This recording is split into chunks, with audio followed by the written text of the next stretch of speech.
Welcome back to the channel. In today's video, I'm going to show you how to skim coat a wall in less than 6 minutes. And stay tuned for some more info on the materials I use, how to mix the skim coating mud, and I'll also be answering more of your questions from the comments about skim coating. When I'm doing the corners with the skim coat, what I do is I don't go all the way up to the intersection where the ceiling meets the walls.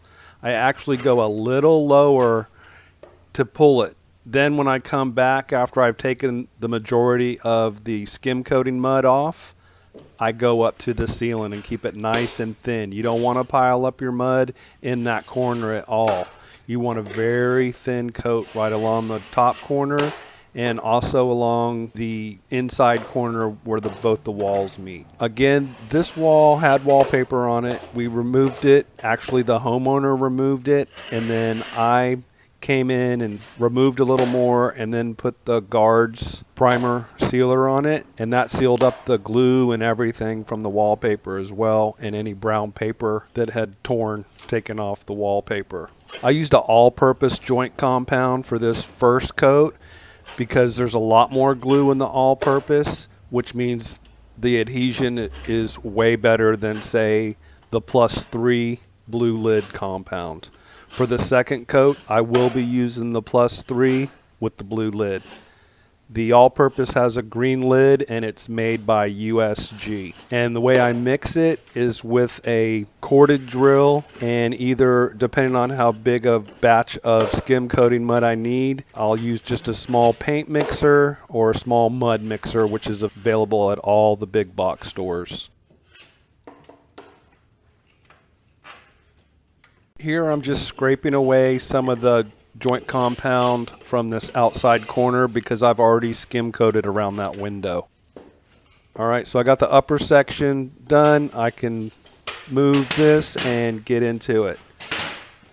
Again, I'm just getting the mud up there, and then I'm going to go ahead and smooth it all out once I get going. Hey, and real quick, if you're new to the channel, consider hitting that subscribe button because I've got over 350 videos about drywall, skim coating, texturing. You name it with drywall, I've probably got a video on it. So hit that subscribe button.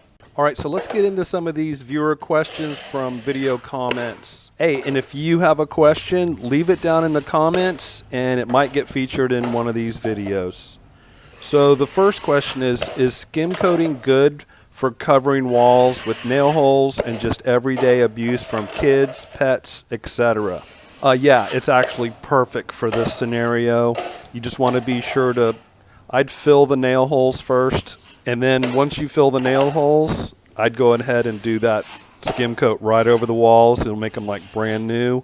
One more tip, check out one of my videos where I use a paint roller to apply the skim coat. It'll save you a lot of headache, and it's great for DIYers to come out with a nice looking skim coat on their walls, even if it's their first time. Alright, so here's another viewer question I get a lot. Can I skim coat over wallpaper because it just won't come off? Yes, I have. It's not, the best case scenario for you, but I've done it. I actually did it. We did a whole hotel where we did it to remove the wallpaper, and the wallpaper would not come off. So we ended up doing 500 rooms of skim coating over the wallpaper. What you need to do though, you got to make sure that all the wallpaper is nice and locked down, no bubbles, no loose spots. So around receptacles and in the corners, there's usually some loose spots. So you want to go ahead and cut that stuff out. And then on the corners, you definitely want to cut it out because you're going to have to tape those corners to get them nice and crisp because the wallpaper kind of gives it a round radius look. You want to cut the corners out for sure around receptacles and light switches because usually it's loose around those areas. And then just tape it as normal in the corners with the paper tape, and at any seams where there's the wallpaper, where it meets another piece of wallpaper, you want to go ahead and tape over that as well. I like to use a FiberFuse drywall tape, but you can also use a fiberglass mesh. But if you use a fiberglass mesh, you need to use a quick setting compound, which comes in a powder form. So I recommend just using the fiberfuse and then going ahead and taping and mudding as normal on those areas. Oh, I want to mention something real quick is around receptacles when you're doing mud work with your metal taping knives. You want to turn the power off of that, whether it's a receptacle or a light switch, because you can get a shock if you hit the inside of that outlet or a switch. So just turn off the power at the circuit breaker on whatever wall you're working on.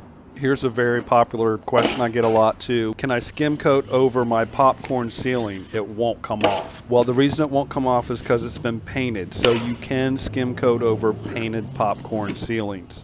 Don't try and skim coat over an unpainted popcorn ceiling. And I want to mention this as well. If you have a popcorn ceiling and your home was built before 1981, you want to go ahead and test that popcorn for asbestos, because they stopped adding asbestos to popcorn in 1978, but the companies were allowed to make a back stock. So that's why I say 81. But I do have some videos about skim coating over a popcorn ceiling. I'll leave that in the description below. For the first skim coat, it doesn't have to be perfect. You just want to make sure it's nice and smooth and not too thick or too many lines that you can't scrape out once it's dry. And if you have any skim coating questions, leave them down below in the comments. If you're looking to step up your skim coating or drywall game, be sure to hit that subscribe button and also check out this video here in the end screen.